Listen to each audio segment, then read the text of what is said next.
വള്ളംകളി കാണാനായി വിവിധ ഇടങ്ങളിൽ നിന്ന്, ലോകത്തിൻ്റെ വിവിധ ഭാഗങ്ങളിൽ നിന്നാണ് ആലപ്പുഴയിലേക്ക് ആളുകൾ എത്തിക്കൊണ്ടിരിക്കുന്നത്. എന്തായാലും കുട്ടനാടിൻ്റെ അതിമനോഹരമായ സൗന്ദര്യം കൂടി അവരെല്ലാവരും ആസ്വദിച്ചിട്ട് പോകുമെന്നാണ് നമ്മൾ കരുതുന്നത്. നമ്മളിപ്പോൾ ഉള്ളത് കൈനഗിരിയിലെ ഒരു പാടശേഖരത്തിന് നടുവിലാണ്.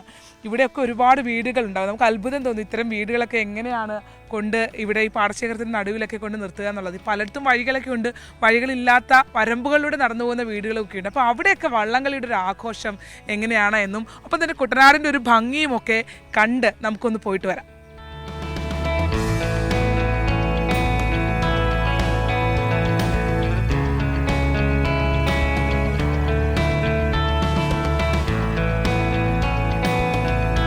നല്ലൊരു ഭംഗിയുള്ളൊരു പാടവരമ്പാണിത്.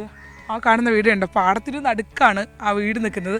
നമുക്കിവിടെ കയറിയിട്ട് എങ്ങനെയുണ്ട്, ഓണമൊക്കെ എവിടം വരെ എത്തി, ഒപ്പം തന്നെ വള്ളംകളി എങ്ങനെ പോകുന്നു, ഇങ്ങനെ മൊത്തത്തിലൊന്ന് പാടത്തിന് നടുക്കുള്ള ഈ വീട്ടിൽ കയറിയിട്ട് ഒന്ന് അന്വേഷിച്ചിട്ട് വരാം. എന്തായാലും നമ്മളെ കാത്തൊരു ചേട്ടൻ ഇവിടെ നിൽപ്പുണ്ട്, ഒപ്പം ഞാനും ഉണ്ട്, ക്യാമറയിൽ നമ്മുടെ ശ്യാമലാലേട്ടനും ഉണ്ട്. അപ്പോൾ ഞങ്ങളൊന്ന് അന്വേഷിച്ചിട്ട് വരട്ടെ കുട്ടനാട്ടുകാരെ എങ്ങനെയാണ് ഇതിലേക്ക് കൊണ്ടുപോകുന്നത്, ഓണമൊക്കെ എവിടം വരെ നമുക്കൊന്ന് തിരക്കാം. ചേട്ടോ, ഞങ്ങൾ ദൂരെ നിന്ന് കണ്ടു ഈ വീട്, നല്ല ഭംഗിയുണ്ട്, പാടത്തിന് നടുക്കൊരു വീട്. എപ്പോഴെത്തി ഈ വണ്ടിയൊക്കെ കയറ്റാൻ പറ്റുന്ന രീതിയിലൊക്കെ എപ്പോഴായി? വണ്ടി കയറ്റാൻ പറ്റിയത് ഒരു 2 വർഷമായുള്ളൂ. അതിനുമ്പ് ഈ റോഡ് അത് വന്നിട്ട് 3 വർഷമായുള്ളൂ. എത്ര വർഷം പഴക്കമുണ്ട് വീടിന്? ഇതിന് 87 പണിതാണ്. 87 വർഷം പഴക്കമുണ്ട്. ഓ, ആര് വെച്ച വീടാ? എന്റെ അച്ഛൻ വെച്ച വീടാണ്. ആണ്. എന്നാ അച്ഛൻ്റെ പേരെന്നാ? അച്ഛൻ്റെ പേര് ചക്രവാണി, ചേട്ടൻ്റെ പേര് മൃത്യുഞ്ജയൻ. ഇപ്പൊ ഇത്രയും നമ്മളിവിടെ നോക്കുമ്പോഴത്തേക്ക് ഫുള്ള് അങ്ങ് പാടമാണ് അല്ലേ? കണ്ണത്ത ഏത് പാടം ഇത്? ഇത് ഇരുമ്പനം, കൈനഗിരി ഇരുമ്പനം പാടം. എത്ര ഏക്കറുണ്ട്? ഇത് 430 ഏക്കറിന്റെ നടുക്ക് ജീവിക്കുന്ന ആളാണ്. അതെ അതെ. ഉണ്ടായിരുന്നോ നെൽപ്പാടമൊക്കെ? നമുക്കുണ്ട്. ഇതിന്റെ ചുറ്റും കിടക്കുന്നത് നമ്മുടെ ഒരു 10 ഏക്കർ നിലം നമ്മുടേത്. അയ്യോ, വലിയ ജന്മയാണ് കേട്ടോ. പക്ഷെ ഇപ്പൊ കൃഷിയൊക്കെ ഭയങ്കര സ്ട്രഗ്ലിംഗ് അല്ലേ? നമുക്ക് ബുദ്ധിമുട്ടാണ്, എന്നാലും കുഴപ്പമില്ല, പോകുന്നു. അങ്ങനെയൊക്കെ മെഷീനൊക്കെ ആയപ്പോൾ കുഴപ്പമില്ലാണ്ട് പോകുന്നു. അപ്പോ എന്തായി വള്ളംകളിയൊക്കെ? വള്ളംകളി ഇന്നല്ലേ കുട്ടനാട്ടുകാർക്ക് ഭയങ്കര ആവേശമാണല്ലോ, കാരണം നമ്മളുമൊക്കെ പഴയ വള്ളംകളിക്കാരായിരുന്നു. ഇപ്പൊ പിന്നെ പ്രായമായതുകൊണ്ട് ഒന്നിനും പോകുന്നില്ല.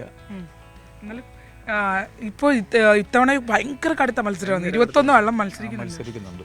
അതിലൊരു 5-8 വള്ളങ്ങൾ ഈ ട്രോഫി നേടാൻ തന്നെ ഉദ്ദേശിച്ച് വരുന്ന ഒരു 8-9 വള്ളങ്ങളുണ്ട്.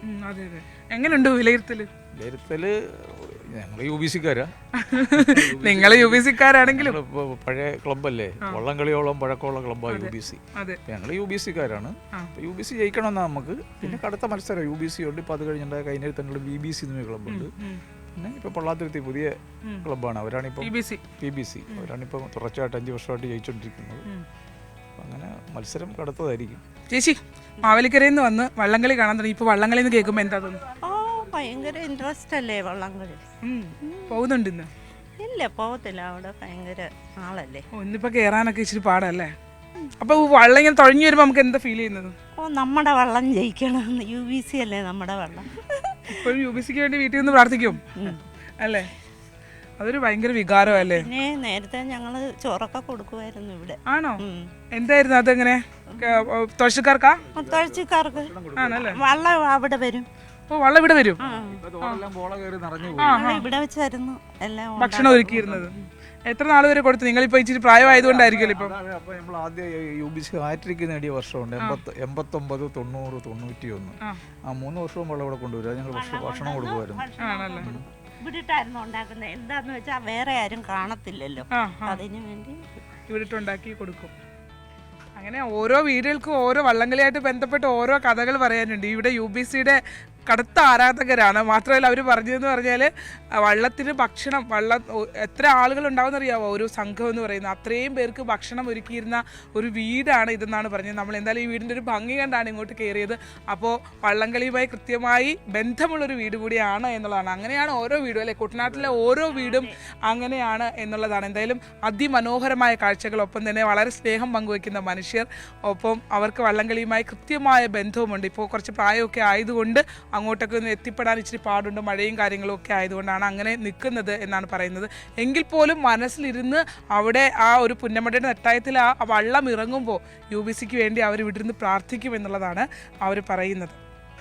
കൈനഗിരിയിൽ നിന്നും ക്യാമറമാൻ ശ്യാംലാലിനൊപ്പം ശരണ്യ സ്നേഹജൻ, News 18.